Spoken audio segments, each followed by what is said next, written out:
You know, you're floating the river, fishing the river, whatever you're going to do on it, make sure you practice to leave no trace.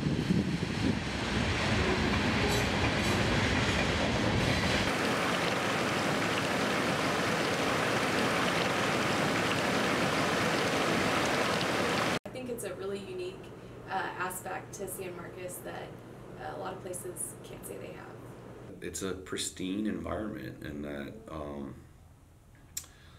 there's more to it than just going down there and drinking and making a mess. State parks are public land, you know, and I ask that, you know, when you come to a park, you treat it like it's your property as well. You know, I don't go home and throw trash in my backyard any more than I would come out here and throw trash out here. Keeping an environment clean is good for all species, right? So the litter, and like we've pulled lots of like plastic nets out of the river, things that are terrible for underwater, you know, life.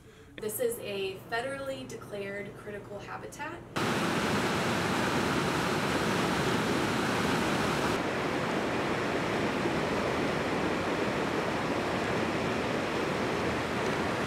We have 8 threatened and endangered species that are here in Spring Lake. Some of those are only found here. We have species from South Texas, West Texas, and East Texas that all kind of live here. Texas wild rice, also the San Marcos salamander, and the fountain darter.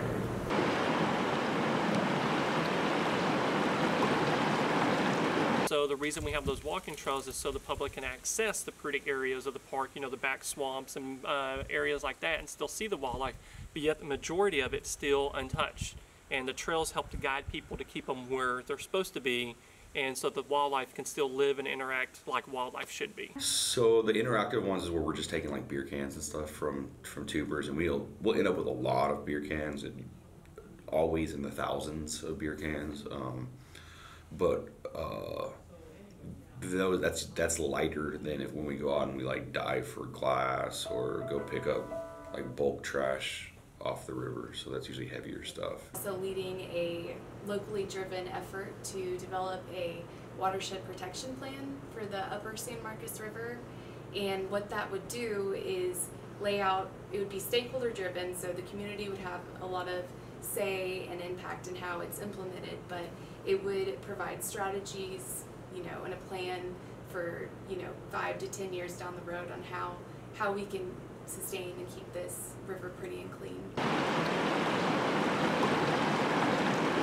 The river's full of history. It's been here for a very long time, and people have lived on it and around it for a very long time. So.